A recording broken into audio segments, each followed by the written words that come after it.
Sur les traces des vertueux.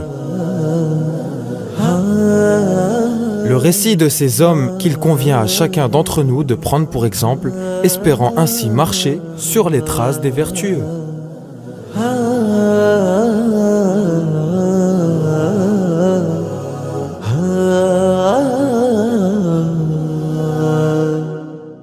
Assalamu alaikum wa rahmatullahi wa barakatuh.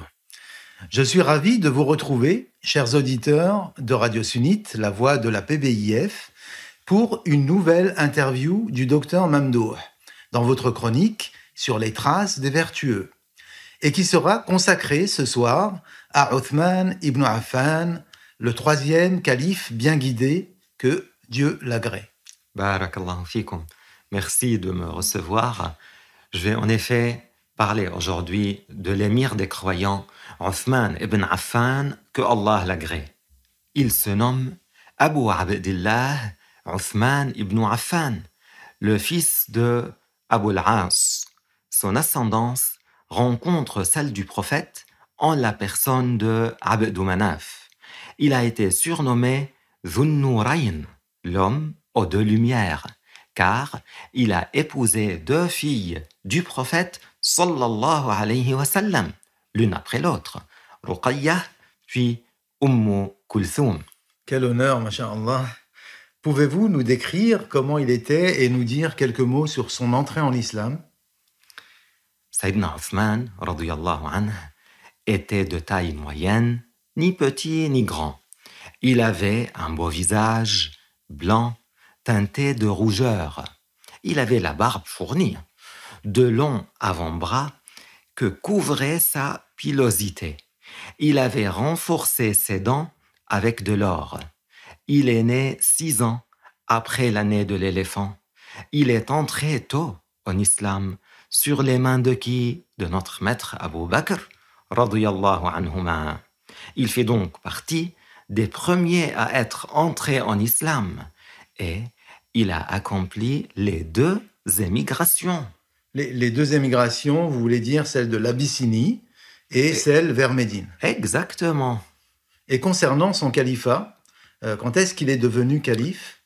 Eh bien, notre maître Othman fut désigné calife après la mort de Omar ibn al-Khattab, que Allah l'agrée, précisément 3 nuits après sa mort. Ses mérites sont éminents et les traces qu'il a laissées, radiyallahu anhu, sont nombreuses. On cite notamment qu'en l'an 30 de l'Hégire, il avait craint qu'il y ait une divergence à propos du Coran. Il a donc convoqué les compagnons et a fait transcrire le Coran, la révélation, en un seul livre, le Mus'haf. Et il en a fait 5 ou 6 copies qu'il a envoyées dans certains pays musulmans. Il n'y eut jamais, par la grâce de Dieu, de divergence au sujet du Coran. Nous pouvons aussi mentionner que Othman, que Allah l'agrée, a rajouté un 2e appel à la prière le jour du vendredi. Un 2e appel à la prière le jour du vendredi. Et en cela, il y a une preuve qu'il est tout à fait permis d'innover quelque chose que le messager d'Allah, sallallahu alayhi wa sallam, n'a jamais fait, mais sous certaines conditions. Il faut que cette chose-là, que cette innovation soit conforme au Coran, au hadith du prophète, sallallahu alayhi wa sallam, qu'elle soit conforme à la religion. Oui. Docteur Mamdouh, donnez-nous quelques mots au sujet de son caractère, de sa personnalité.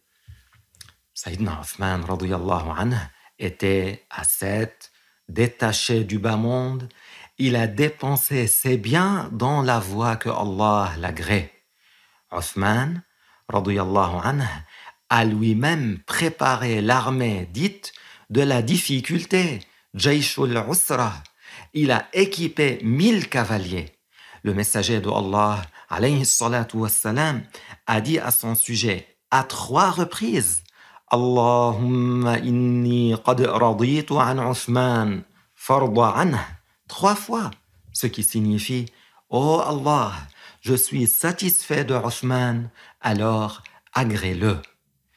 Othman, que Allah l'agrée, veillait toute la nuit en prière, dans une seule rak'a, dans laquelle il récitait, écoutez, la totalité du Coran. La totalité du Coran Oui. dans une seule rak'a. C'est bien ça. Il récitait la totalité du Coran dans une seule rak'a. Subhanallah. Subhanallah. Et d'après le fils de Omar, que Allah l'agrée tous les deux, à propos d'un verset du Coran. Vous connaissez le verset dans lequel Allah Azza wa Jal dit أَمَّنْ هُوَ قَانِتٌ آنَاءَ اللَّيْلِ سَاجِدًا وَقَائِمًا يَحْذَرُ الْآخِرَةَ ساجدا وقائما يحذر الآخرة ويرجو رحمة ربه قل هل يستوي الذين يعلمون والذين لا يعلمون إنما يتذكر أولو الألباب. Ce verset qui signifie ou celui qui implore au cœur de la nuit en prosternation ou debout, craignant la rétribution dans l'au-delà et en espérant la miséricorde de son Seigneur. Dit, sont-ils équivalents, ceux qui ont la connaissance et ceux qui ne l'ont pas?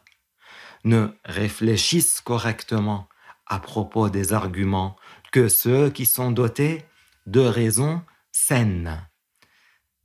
Sayyidina Abdullah Ibn Omar a dit à propos de ce verset qu'il s'agit de Othman ibn Affan radiyallahu anhu. Que Dieu l'agrée. Docteur Mamdouh, notre maître Ali, on sait qu'il aimait Othman et avait beaucoup d'estime pour lui, n'est-ce pas? Oui, c'est certain.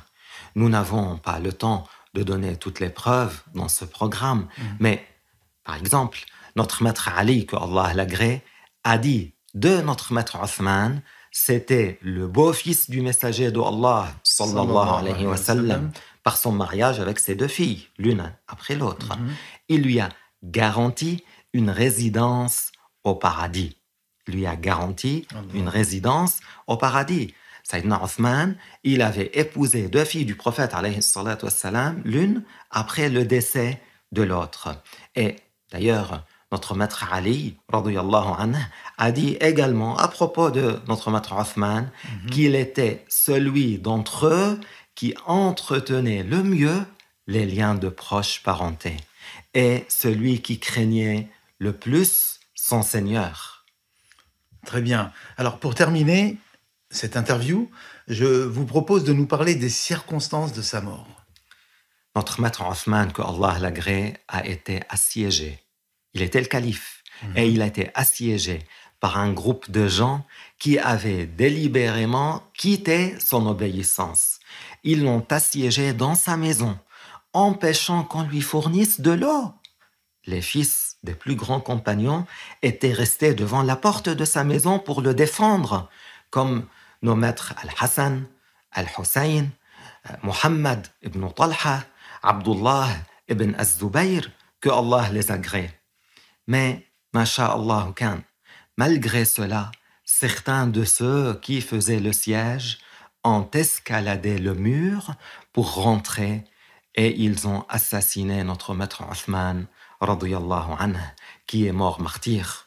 Ali, que Allah l'agrée, a fait une invocation contre ces assassins qui ont tué notre maître Othman injustement en disant La'anallahu qatalata Othman fi sahli wal jabal, ce qui signifie que Allah maudisse les assassins de Othman par mont et par veau.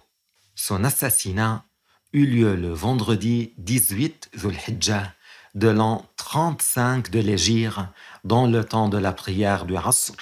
Il était en train de jeûner et de réciter le Coran, radiyallahu anhu. Il avait 82 ans. Il fut enterré dans le cimetière de Al-Baqi' à Médine l'illuminé. La durée de son califat fut 12 ans moins 12 jours. Allah. Que Allah fasse miséricorde à notre maître Othman ibn Affan. C'est toujours triste d'évoquer la mort de grands vertueux tels que Othman. Avez-vous, Dr Mamdouh, une dernière parole à nous transmettre à son sujet avant de nous quitter? Oui, et quelle belle parole que celle du messager d'Allah, alayhi salatu wassalam, qui a fait une recommandation en sa faveur, en lui disant à 3 reprises « Ya Uthman, inna Allah asa an yulbisaka qamisa, fa in aradaka al-munafiquna ala khal'ih, fala takhla'ah, hatta talqani » ce qui signifie « Ô Uthman, Allah t'accordera une investiture importante. Alors, si les hypocrites veulent que tu l'abandonnes, ne l'abandonne pas jusqu'à ce que tu viennes à ma rencontre. » Subhanallah. Barakallahu fikum, Dr Mamdouh, pour cet échange qui nous a permis de connaître un peu plus l'un des meilleurs califes de la communauté.